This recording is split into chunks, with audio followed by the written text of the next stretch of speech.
Hi hello నమస్తే వనకం అందరూ ఎలా ఉన్నారు? అందరూ బాగున్నారు కదా? నేను కూడా చాలా చాలా బాగున్నాను. ఈ రోజు స్పెషల్ అయితే మా ఇంట్లో గారెలు అయితే చేసుకున్నాము. ఆ గారెలు ఎవరు కాదండి, నేనే చేశాను. మా మదర్ అయితే పిండి కలిపేసి ఇచ్చారు. నేనైతే వాటిని ఆయిల్లో డీప్ ఫ్రై అయితే చేశాను. పిండి కలిపిచ్చేదానికన్నా వండే దాంట్లోనే ఉంటుందండి మొత్తం అంతా, టాలెంట్ అంతా అక్కడే చూపించాలి. సో నేనైతే ఈ గారెలు చాలా మంచిగా అయితే చేసేసాను. చాలా మంచిగా క్రిస్పీగా అయితే వచ్చినాయి.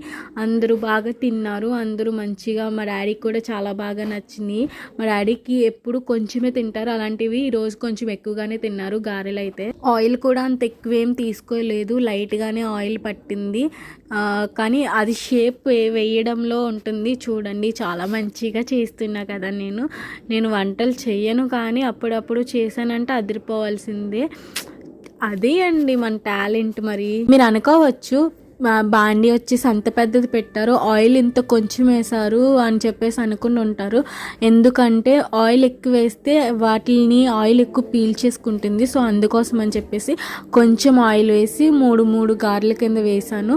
అవి కూడా చాలా మంచిగా అయిపోయింది. చాలా మంచిగా, నాకైతే టేస్ట్ అయితే చాలా బాగా నచ్చింది. దీని క్వాంటిటీ కూడా మమ్మీని కనుక్కుని చెప్పాను. మీరు కూడా అలా కావాలంటే చేయండి. మీరు కూడా ఈ రెసిపీ నేను చెప్పినట్టు క్రిస్పీగా వచ్చి చేసుకోవాలంటే మీకైతే నేను దీని క్వాంటిటీ ఎలా తీసుకోవాలి, ఏం కావాలి అనేసి చెప్తాను. మీరు కావాలంటే అలా చేసుకోండి. యాక్చువల్లీ 2 కప్పుల పిండి తీసుకోవాలి, మినపపిండి తీసుకుని ఆ 2 కప్పుల మినపపిండిలో ఒక 1/2 కప్పు సూజీ వేసుకోవాలి. అదేండి బొంబాయి రవ్వ అంటారు, ఉప్మా రవ్వ అంటారు కదా, అది వేసుకోవాలి. వేసుకుంటే మనకైతే మంచిగా క్రిస్పీగా అయితే వస్తుంది. మినపపిండిలో బొంబాయి రవ్వ వేసి కలిపి పెట్టుకుని ఒక 2 గంటలు నాననివ్వాలి. అలా నానబెట్టుకున్న దాంట్లో ఉల్లిపాయలు, పచ్చిమిర్చి, మనకు కావాలంటే కొత్తిమీర, కరివేపాకు, తర్వాత క్యారెట్, ఇలా వెజిటేబుల్స్ ఏమైనా వేసుకోవచ్చు. మేము అయితే ఆనియన్స్, చిల్లీ అయితే వేసుకున్నాము. అవన్నీ కలిపేసుకుని రుచికి తగినంత ఉప్పు వేసుకుని కలిపి పెట్టేసుకుని బాండి పెట్టుకుని ఆయిల్ వేసుకుని అందులో మనం గారెలు వేసేసుకుని డీప్ ఫ్రై చేసుకుంటే అయిపోద్ది.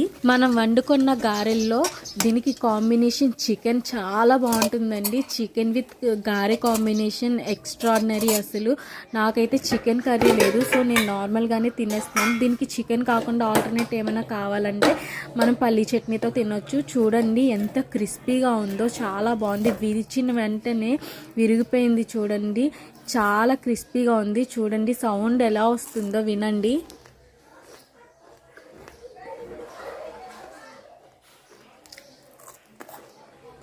ఒకసారి ఈ రెసిపీని మీ ఇంట్లో ట్రై చేయండి. అలానే మన ఛానల్ని ఫస్ట్ టైం చూస్తున్నట్లయితే లైక్ చేయండి, షేర్ చేయండి, సబ్స్క్రైబ్ చేయండి. Thanks for watching. By by everyone.